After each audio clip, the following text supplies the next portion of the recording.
What's up, guys? It's Josh with a post-market run-through of where we're going right now in the markets. We are all over the place. We got some gap risk left and right. We had this monstrous range from last week. So it's playing within that range as suspected, as it usually does. So we closed above this little range here yesterday, and now we opened above, about 3/4 of the way higher, and now we're trading above. We are back into this uncharted territory to the upside. Obviously, the top wick here at 245 is a point of contention to watch, obviously. But we are up and down. We're knee-jerking all over the place. Not a good market to be trading, in my opinion, right now. You have a lot of overnight risk, a lot of gap risk, a lot of risk in general with just Trump. You know what I mean? I guess we've seen a downturn in volatility. So that was surprising. I'm not sure a lot of people figured that would happen, but it did. So it's a matter of reacting, not predicting. I always like to say that the best trades happen when you react, not predict. You want to see your predictions come into reality before you just blindly hit something and buy it or sell it. But anyway, this is the SPYs, guys. Let's check out crude. Crude is bouncing, relatively speaking. We popped through the $46 level. I believe we opened right at that point. Let's see, the open was 46.01. Look at that. So we are above 46. We're trading higher above this pivot down here where we had this little turnaround on the big wick here. Not convinced this is a full pop or a full correction back towards, maybe the $50 level. I think this is maybe just some late minute, some late time buying and selling. I don't really think it means much in my opinion. But as long as we stay above that 45 level, I like crude higher. Whether that takes 6 months, I don't know. But let's just keep it above 45. In my opinion, that's a very, very big level. Virtue, I actually just, well, I didn't just invest. I'm down here in the 15s. I got a couple thousand shares. I bought this stock when they acquired Knight Capital Group on this bar here, on this big gap up, and then we subsequently just sold off. This is a real thin stock. Not a lot of volume trades in this. You guys can see it's a real scalper. 1 cent ranges. Nothing.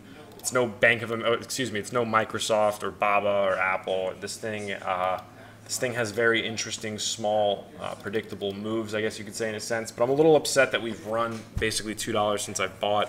So I'm up decent right now. I like this as a long-term investment, so I'm playing it on the weekly chart. I think, oh my gosh, where'd my weekly chart go? Excuse me. All right, well, let's just play the monthly. Imagine two more green candles that are in the mix here. I really think this stock trades higher over the next 6 to 12 months for a number of reasons, including just the low volatility in the markets. I think that comes back.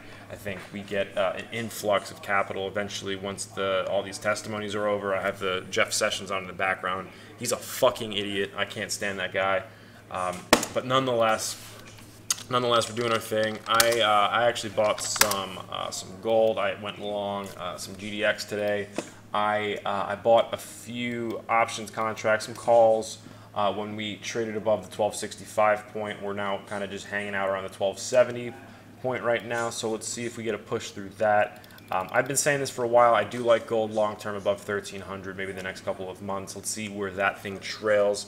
But we are, coming up on this big trend line from what was it, 2011? Yes, August of 2011.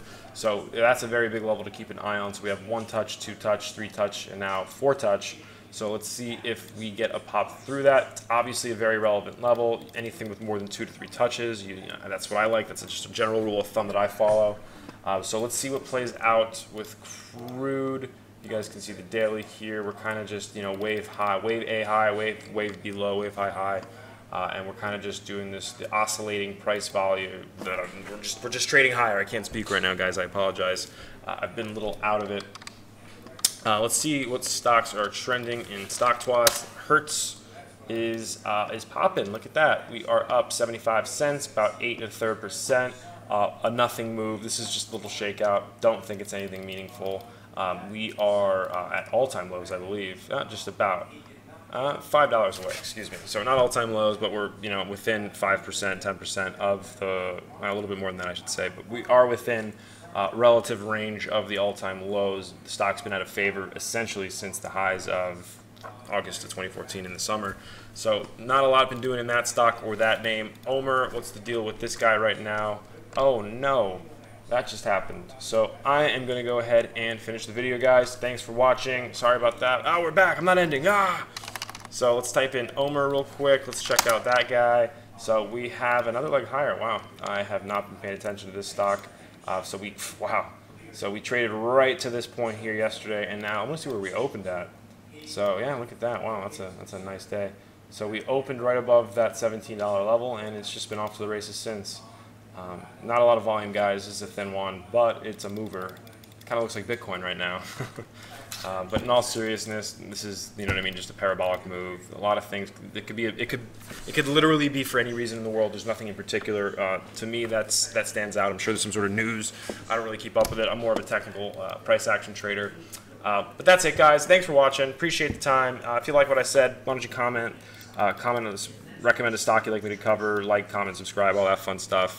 If not, I'll be with you guys tomorrow morning. All right? Have a nice night, guys. Cheers.